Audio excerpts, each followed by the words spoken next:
Akashvani Imphal Moirangthem Ibehaibi pau pajari ahanbada maruiba pau asangba pumthan thallaba tunglam chatkidamak cycle thawwa haiba hiramda malengi bicycle numit ngasi Manipurda chu pangthokli Congress luchingba DK Shivakumar ngasi Karnataki Mukhya Mantri oina wasak lauragani Strengthening of Integrated Tribal Development Agencies and Integrated Tribal Development Project ki Jati Thaki Mifam ngasi New Delhi da Rashtrapati Draupadi Murmu na hongdoklagani amasung Griha Mantri Amit Shah numit nini gi khongsit hayeng Tripura da thunglagani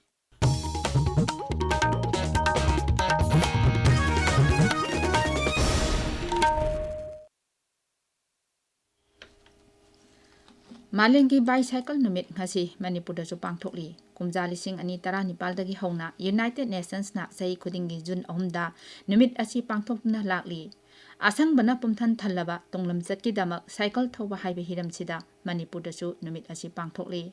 All Manipur Bicycle Association na tongan ba lupsinga punna chinduna numit asiga mari lenana Imphal gi akoibada cycle gi rally ama chatki Association asigi President Dr. Ngangom Arun Kumar Singh hai Tungda lakadaba punsida akoibagi phibam hena phaba ohenna pandamda rally asi pangthokpani Imphal gi lamphel pata leba Rims Hospital dagi phayeng phawa satkiba rally aduda punna cyclist ahum henbana saruk yakhi mahakna hai Ngasi 3rd of June 2026 Malem Pumba celebrate tobugum Manipurda su ngasi World Bicycle Day Mamba amadi Manipurda leba cycling organization myam pullaga khoi ngasi chinjabani handak chahi khoi thim di cycling for a greener future haibani si khoina malem gi numit sida khoina piningba message di cycle si thauraga khoi gi hachang chu phaba amadi khoi gi lakadaba future singsida more greener environment and healthier and a greener environment promote tobagi message asini khoina pijaning basi National Institute of Natural Sciences Tokyo Japan da astrophysics oiriba Dr. Ronaldo Laisramga unaduna wari sabagi thauram ama ngasi Imphal College gi seminar hall da pangthokli Career Counseling Cell Imphal College Imphal na sinba thauram aduda college asigi principal Dr. M Chandra amadi ICTA gi president Dr. L Ibungo Singh saruk yari World Environment Day gi saruk ama oina the Northeast Artisan Forum Soibam Lekaina Raijigi Directorate of Environment and Climate Change ka khusam naraga nimit humni chathagadaba thoram ngasi dagi hauragani Dongi punsi hena phagal hanabagi dama ngasi haibasi ngak senduna thamnasi haiba pandamda Imphal East Jilla gi Soibam Langkai Wangkai Khunauda leiba community hall da pangthokadoriba thoram asida MLA Thangjam Arun Kumar amasung Environment and Climate Change ki Director Dr. T Brajakumar Singh saruk yagani World Environment Day ga mari lenana sahi khudingi sahita thokpang lup sathok lup na piba ningomba phairaba award lising ani kuntaruk environmentalist kumam jogeshwar da piragani mana asi lakliba irai namit World Environment Day thoramda khusinagani Congress lusingba DK Shivakumar ngasi Karnataki Mukhya Mantri oina wasak lauragani Lok Bhavan da ngasi nungthil pangthokpa thoram amada mahakpo Rajapal Thawarchand Gehlot na thabak paiba masung aron bangakpagi wasak laugani wasak laubagi thoramda Congress lusingba Rahul Gandhi Dol asigi President Malik Arjun Kharge General Secretary KC Venugopal amasung Randeep Singh Surjewala saruk yarabiyai Kasbani Paumina Hai Hanagi Mukhya Mantri Sidaramayana Mamang Thaki Kunipanda Mukhya Mantri ki pham thadok rabatungda Congress Legislature Party na Siri DK Shivakumar bu anogulu singbo oinaba khankibani Donor Mantri Jyotira Aditya Sindhya amasung Assam ki Mukhya Mantri Himanta Biswa Sarmana Assam Muga Silki Mission Sneh Hajori hogdokre Donor Mantraloin Hai Assam ki top Muga Silki lam asibu malengi sangdam nabada yawa yanaba amadi masigi magunsing asi hena phagathanaba hotnabani Mantraloin Hai Mission asina Muga Sil puthoknaba hotnabada mapung oiriba pambai thariba amasung pambi thariba amasung Mugatil puthokpadagi lang sunglakpa asibu phi oina onthorakpa mapan lamda thadokpa digitize tokthokpa amasung tourism mapangal hena kangkhalhanbani Siri Sindian hai awang nongpok Bharat ki pothok sing mapan laibak sing da masak khanganaba amadi lamdam adugi jati kanglup singi punsi mahing phagalhanaba sarkar gi ajetpa phirep lei kha nongchup tagi haurpa kunginong hayeng phawbada kha Bharat ki mafam kharada yauraba yai met bibak na hai kunginong asi hayeng Kerala gi mafam kayada yaurak lagani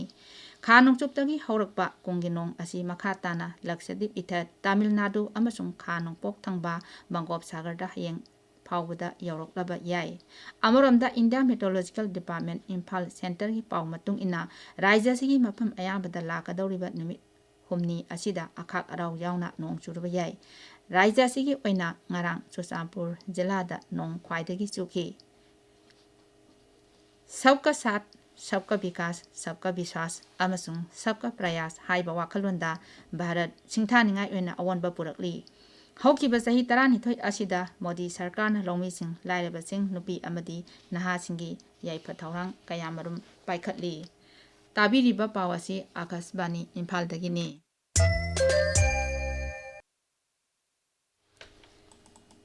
Strengthening of Integrated Tribal Development Agencies and Integrated Tribal Development Project ki jati thaki mifam ngasi New Delhi da Rashtrapati Draupadi Murmu na haudok lagani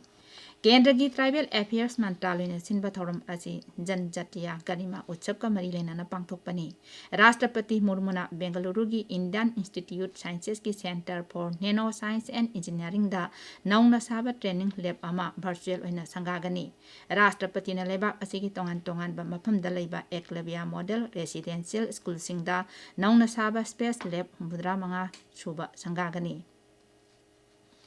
Gृह मंत्री अमित शाह नुमित निनी ओइबा खोंगचत हयेंग त्रिपुरा दा थोंगलगनी महाकना साल बगान दा लेबा BSF headquarter दा पांगथोकदबा अवांग थाकी मिफम अमदा सरुक यागनी महाकना साल बगान दा लेबा बीएसएफ हेडक्वार्टर दा हिंग यारेकनी इराय निमिता अगरतला दा लेबा अरिबा राजभवन दा पुष्बंता पैलेस होटल सानबा उरेप युंग तंबगी थोरमदा सरुक यागनी तुंगदा वेस्ट त्रिपुरा जिला की Lanka Murada leiba BSF border outpost da chatkani sal bagan da pangthokadoriba mifam aduda Mukhya Mantri Manik Saha Chief Secretary DGP amasung BSF ki IG yauna makok thongba official sing saruk yagani